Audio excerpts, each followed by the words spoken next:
সকলোকে স্বাগতম জনাইছোঁ। আৰু আজি কেইটা দিন মানে ধৰি সদায় পানী পৰি আছে আৰু লগতে এফালে চাওক আমাৰ ঘৰৰ অৱস্থা কি হৈছে, গোটাই বোকাই বোকা ভৰিয়া আৰু লগতে আমাৰ লখিমী।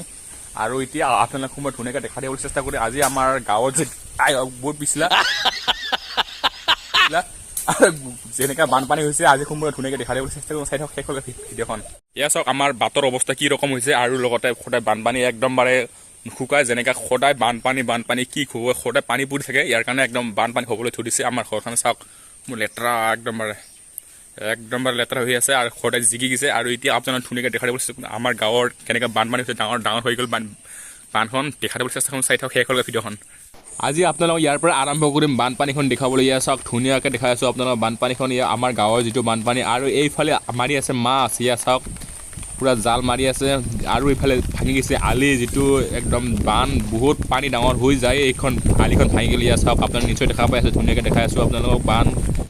আৰু এইফালে আছে মাছ মাৰি। ইয়াৰ চাওক